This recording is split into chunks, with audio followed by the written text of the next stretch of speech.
What? Bishop g5. The players just keep surprising us with the bishop moves. What on earth is going on here? Knight g3, but Ding going for bishop g5. I don't believe he's actually threatening to take on f6 with white having castled on the king's side. Do you really want to take chances opening up the g file? Yan hasn't committed with his own king position. He very well at some point could actually decide to go long castle and build his own chances. And Fabi, you were very surprised with the move bishop g5. But the more you look at it, well, it feels like another natural move in the position. It is a developing move. What caused that little surprise by you there? No, it's sensible when I think about it, but I think the reason why I was surprised is because I didn't really see the idea, and now I see that white does have knight e3 ideas, exploiting that potential, knight takes d5. For example, knight to d7 here comes to mind, but then maybe knight to e3 is quite interesting. Because bishop takes f3, queen takes f3.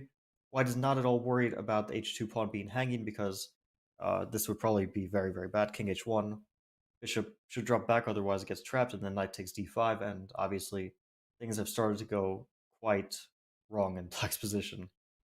We're already thinking about, some potential sacrifices on e6 and some potential mates, but white doesn't even have to sacrifice material, right? Just positionally, black is in so much trouble. So bishop g5. But Fabi, I think what Ding is doing is he's discouraging Yan from castling kingside. And it is true that black can castle queenside, but this is what we've been talking about from the start. Ding wants a position where kings are on opposite side of the board. He wants to be able to attack Yan. And so even though this on f6 though. Yes, the and I sharpest have to approach. say, I'm relieved to see that decision by Ding. The more lines that we were looking into, it just feels like this is where the chances can be. And well, finally, after a long think, Ding does decide to go for the approach that guarantees the most fun in the middle game for all of us. Bishop f6, Yan will undoubtedly come back and recapture in seconds. And now Ding has to think about what really the follow-up is. The second world champion, Emmanuel Lasker, said, if you see a good move, find a better one. Bishop d6. And now, for the second time in this match, disaster strikes. Well, no, disaster has struck many times in this match, depending on who you are rooting for. In this position, Ding Liren plays the move bishop g5, which is a very, very, very clear indication of what he wants. He wants to damage the pawns, right? Which is probably why it was better for Yan to play bishop e7, right? Because then after bishop g5, there would be no purpose of capturing, and black would simply castle. So did Yan make an inaccuracy by playing bishop d6 and allowing bishop g5 to take on f6 to damage his structure? No. Not only does Yan not care about bishop takes f6, pawn takes f6, damaging his structure, Yan castles that way.